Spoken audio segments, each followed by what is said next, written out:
They say a mother's love is equal, but in this house, love had favorites, and one child paid the price.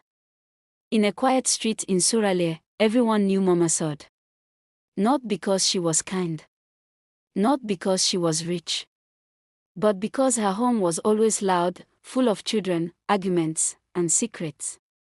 Mama Sod had 4 children from 3 different men.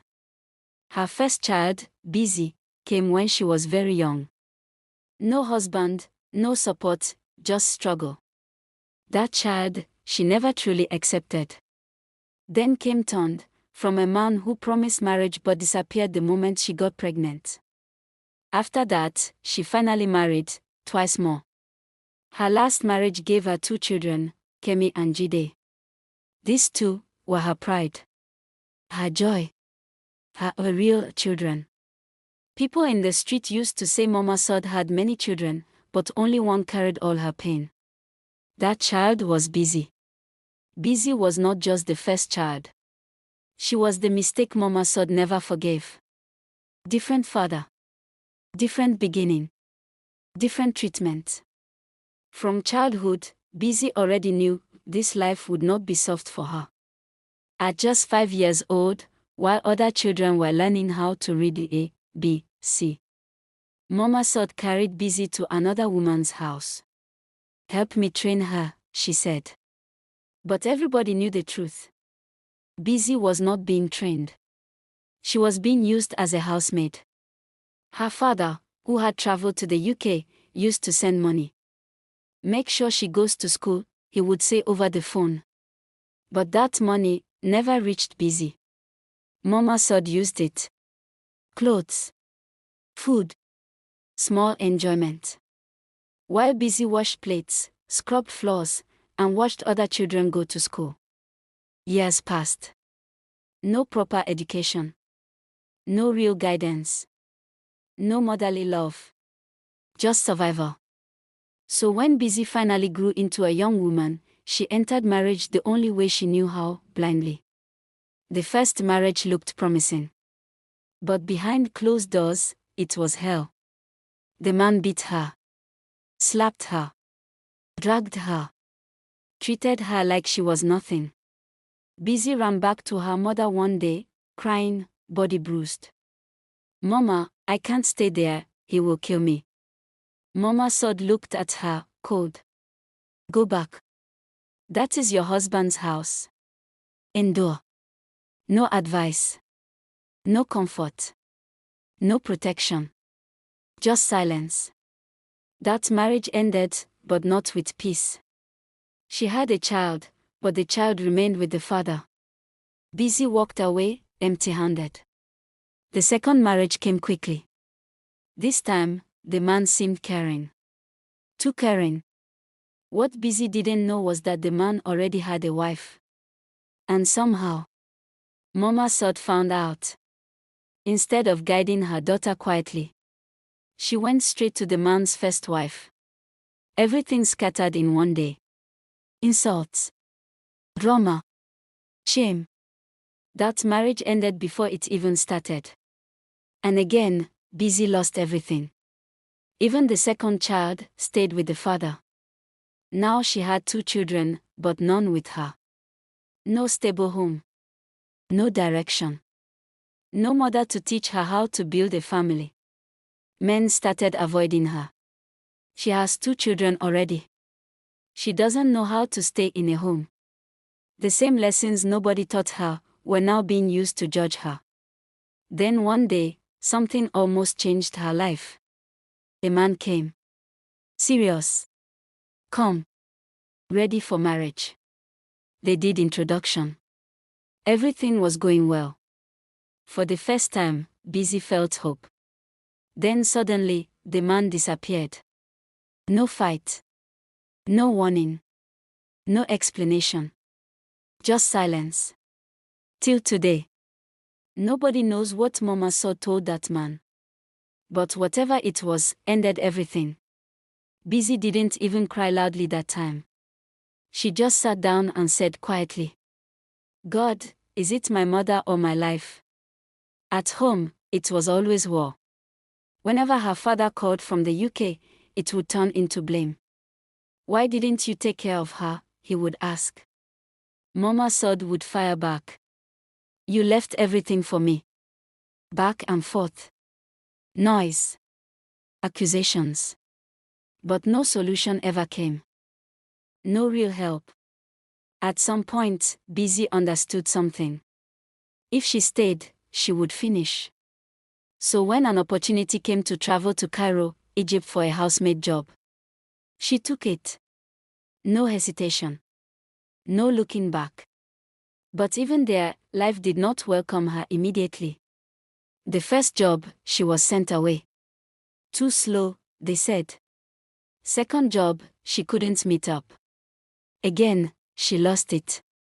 Strange country. No family. No support. Only her and her tears. Many nights, she would sit on the floor and remember everything. Her childhood.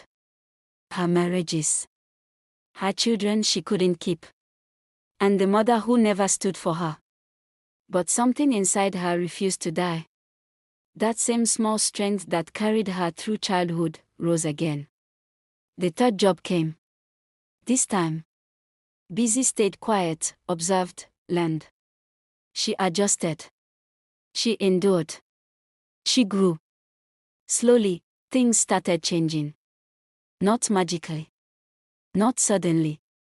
But steadily. For the first time in her life, Busy was not running from something. She was building something. And far away in Nigeria, Mama Sod was still the same. Still talking. Still blaming.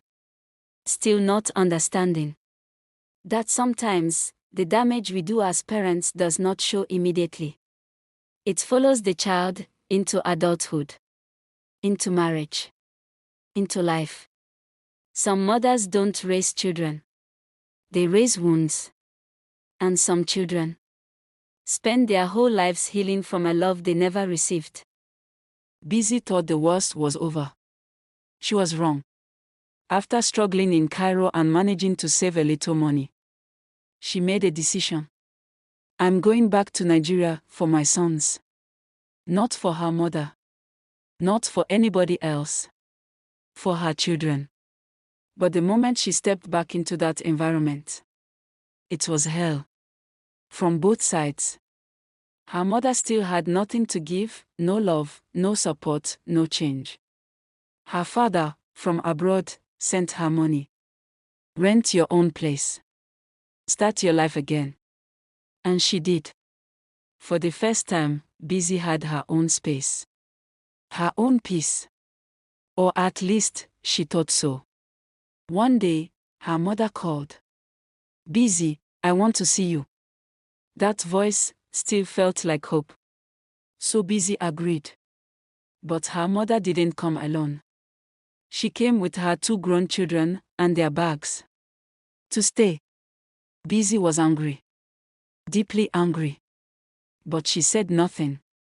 Because somehow, she was still trying to be a good daughter. Instead of peace, her mother brought chaos. Insults started again. Complaints. Bitterness. She would sit down and insult Busy's father. "That man left me in Nigeria to suffer." As if Busy was the one to blame.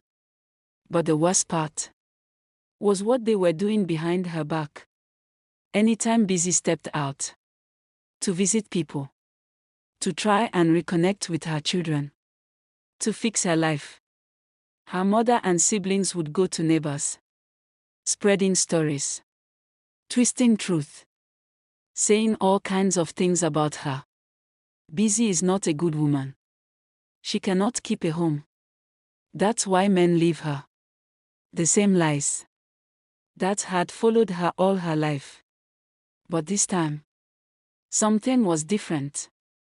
Busy finally connected with her first son. He was already 16. Old enough to understand. Old enough to see. Old enough to know his mother tried. That boy didn't reject her. He didn't judge her. He just wanted his mother. And Busy held on to that. Trying to fill years of absence in a short time. Trying to love him enough to cover the past. But reality came again. She had to go back to Cairo. To work. To survive. Before she left, she told her mother, "Please, check on my son. Don't forget him." Her mother agreed. Just like always. But after Busy left, nothing. Not one call. Not one visit. Not even on his birthday. Nothing. As if the boy didn't exist. Then one day, Busy got a call. "Busy, do you know what your mother and sister are saying about you?" Her heart dropped. "They are telling people your father is suffering, that men keep leaving you, that even the child you left in Nigeria has abandoned you." Busy went silent. But the caller wasn't done. "That man that came to see you. Your mother told him everything. Your secrets. Everything. That's why he left." That was the moment everything became clear. Not mystery. Not bad luck. Not coincidence. Her mother was the reason. Busy didn't shout. She didn't fight. She didn't even cry immediately. She was just tired. Tired of fixing what others kept breaking. Tired of loving people who never loved her. Tired of carrying pain that didn't start with her. So she made a decision. A hard one. A final one. She cut them off. Not out of hate, but out of survival. In Cairo, she focused. Worked harder. Saved money. Started building something for herself. Slowly, she was rising. Not because life became easy, but because she stopped allowing people to destroy her peace. One day, she called her mother. Not to fight. Not to beg. But to speak her truth. "Mama, do you know what you have done to me?" Silence. "You never protected me. You never loved me the way I needed." Her voice broke. "You exposed me. You destroyed my chances. You turned people against me." Then her mother finally spoke. "Calm. Cold. I couldn't care for you. Because your father didn't care for me. So I couldn't care for you too. Pause. You are my child. I know I love you. But I cannot love you like that." That sentence finished everything. Busy didn't argue. She didn't beg. She didn't explain. In that moment, she understood something clearly. From the beginning, she never had a mother. But she chose something stronger. She forgave her. Not because she deserved it, but because Busy deserved peace. And from that day, she moved on. Focused on herself. Her growth. Her healing. Her future. She didn't look back. She didn't call again. Because sometimes, closure is not an apology. It is acceptance. She forgave her mother. But she finally accepted the truth. She never had one broken heart.